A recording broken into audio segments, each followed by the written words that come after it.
এখন অলৌকিক পুথি বুৰঞ্জী প্ৰকৃত খনিকৰ পুথি আপুনি দেখিছেনে ঐতিহাসিক পুথিখন গাড়ীত উঠাব কিয় নোৱাৰে মানে এই পুথিখন এৰি থৈ গৈছে নমস্কাৰ মই বৰ্ণিল আৰু সকলোকে মোৰ আন এটা ঐতিহাসিক ভিডিঅ'লৈ স্বাগতম জনালোঁ চাই থাকক ভিডিঅ'টো আগলৈ এয়া ঐতিহাসিক খনিকৰ পুথি নাম শুনিছেনে যি পুথি দেখিলে ৰাজপথত ৰৈ যায় মন্ত্ৰীৰ কনভয় ৰৈ যায় জনগণ ফটোখন দেখাৰ লগে লগে শ্বেয়াৰ কৰক দেখাৰ লগে লগে লাইক কৰক নিখাততে হৈ পৰিব আপুনি ভাগ্যৱান এনে বাৰ্তা প্ৰায় আমি সকলোৱে সামাজিক মাধ্যমত পাই আহিছোঁ পিছে এই মই পৰিৱেশন লোৱা এই ভিডিঅ'টো তেনে নহয় তেনে ভুৱা বাৰ্তা নহয় বিশেষকৈ উজনিত জনপ্ৰিয় অত্যন্ত ভক্তিৰ সম্পদ এয়া হ'ল খনিকৰ পুথি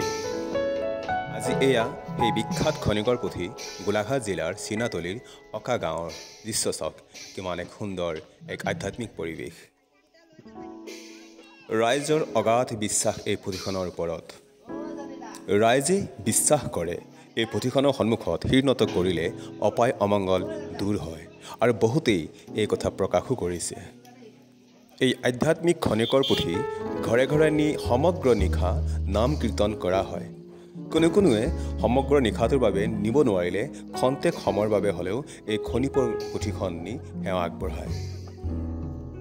যি ঘৰত খনিকৰ পুথিৰ নাম পাতে সেইখন ঘৰত অত্যন্ত সুচিতা নিয়ম পালন কৰিব লগা হয় এঘৰৰ পৰা আন ঘৰলৈ আন ঠাইৰ পৰা আন এঠাইলৈ যিমান দূৰ হওক যিমান মাইল হওক এই পুথিখন শিৰত লৈ পদব্ৰজেৰে খালী ভৰিৰে নিয়াৰ নিয়ম আছে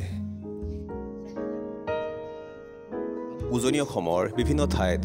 অসমৰ ৰাইজে দেখিছে যে খালী ভৰিৰে শিৰত লৈ পদব্ৰজে বহুদূৰ এই পুথিখন নিয়াৰ বহুতো নজিৰ আছে নিয়ম আছে আৰু আমি দেখি আহিছোঁ আনকি এনেকুৱাও দেখিছোঁ গুৱাহাটীলৈ খালী ভৰিৰে এই পুথিভাগ শিৰত লৈ যোৱাৰ নজিৰো আছে এতিয়া আহোঁ এই পুথিখনৰ কিছু পুৰণি কথালৈ তথ্যমতে খনিকৰ গাঁৱৰ নৰহৰি বৰুৱা বংশৰ মণি বৰুৱাই মানৰ আক্ৰমণৰ সময়ত এই পুথি দুভাগ পুখুৰীৰ পাৰত আৱিষ্কাৰ কৰিছিল আৰু তেওঁ দেখিছিল কাপোৰেৰে মেৰিয়া অৱস্থাত এই দুভাগ পৰি থকা পাইছিল আৰু তেখেতে উদ্ধাৰ কৰি আনিছিল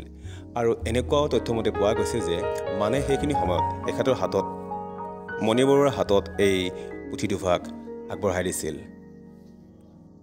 1817 চনৰ পৰা 26 চনৰ ভিতৰত বংগদেশৰ পৰা অহা মানে অসম 3বাৰ আক্ৰমণ কৰিছিল আৰু সেইখিনি সময়ত অসমৰ অৱস্থা খুবেই তথৈবচ আছিল আৰু অসমৰ সকলো গাঁও ভৈ কাটি মাৰি নাস্তাং কৰিছিল খাস্তাং কৰিছিল আৰু শেষ কৰি দিছিল তছনছ কৰি দিছিল মানৰ আক্ৰমণৰ পৰা যিয়ে যেনেকৈ পাইছিল প্ৰাণ বচাই পলাই আছিল কিন্তু এই মণি বৰুৱা বয়োজ্যেষ্ঠ হোৱাৰ বাবে তেখেতে পলাব পৰা অৱস্থাত নাছিল সেয়ে তেখেতে আৱিষ্কাৰ কৰিব পাৰিছিল মানে সেইখিনি সময়ত অসমৰ সমাজ ব্যৱস্থা তছনছ কৰি দিছিল আৰু পিছলৈ মণি বৰুৱাৰ পুত্ৰৰ দ্বাৰা গুৰুগৃহত এই পুথি দুভাগে স্থান লাভ কৰে এই পুথি দুভাগৰ এভাগ নামঘৰত থাকে আৰু এভাগ ৰাইজৰ ঘৰলৈ যায় এই পুথিভাগ এটা কাঠৰ বাকচত আমি দেখি আহিছোঁ এটা কাঠৰ বাকচত লৈ ফুৰা হয় আৰু সেই কাঠৰ বাকচটো তাহানিতে তেতিয়াৰ শিল্পী লীলাৰাম বৰুৱাই নিৰ্মাণ কৰি দিছিল বৰ্তমানে ঘৰে ঘৰে নিয়া পুথিভাগৰ বহুখিনি পৃষ্ঠা নষ্ট হোৱাৰ উপক্ৰম হৈছে আখৰবোৰ কুঁৱলী যোৱাৰ উপক্ৰম হৈছে এঘৰ মানুহৰ ঘৰত যদি খনিকৰ পুথিৰ নাম পাতে তেতিয়া এক বৃহৎ ৰাজহুৱা ৰূপ লয় ওচৰ গাঁৱৰ ওচৰ চুবুৰীয়া সকলোৱে আহি ভিৰ কৰেহি এই পুথিখনৰ আশীৰ্বাদ ল'বলৈ এই পুথিখন এবাৰ দৰ্শন কৰিবলৈ এক আধ্যাত্মিক পৰিৱেশৰ সৃষ্টি হয় সঁচাকৈয়ে নাই এক অলৌকিক শক্তি এই যেতিয়া কোনো দিশলৈ বা গাঁৱলৈ এই পুথিভাগ নিয়া হয় তেতিয়া ওচৰ চুবুৰীয়াই চাকি বন্তি জ্বলায় আৰু এক আধ্যাত্মিক ভাৱৰ এক পৰিৱেশৰ সৃষ্টি হয় আপুনিও এদিন আহিব পাৰে গোলাঘাটৰ নিশামৰাৰ এই খনিকৰ গাঁৱলৈ শ্ৰীমন্ত শংকৰদেৱৰ কীৰ্তন আৰু মহাপুৰুষ মাধৱদেৱৰ নাম ঘোষা এই দুভাগ পুথিৰ নাম খনিকৰ পুথি এই পুথিভাগ আমাৰ ভতিজাক অন্বেষৰ জন্মৰ সময়ত আমাৰ ঘৰলৈ আনি পাঠ কৰাৰ বাবে মা কৰিছিল আৰু সেই অনুসৰিয়েই তাৰ জন্মৰ 5 বছৰৰ পাছত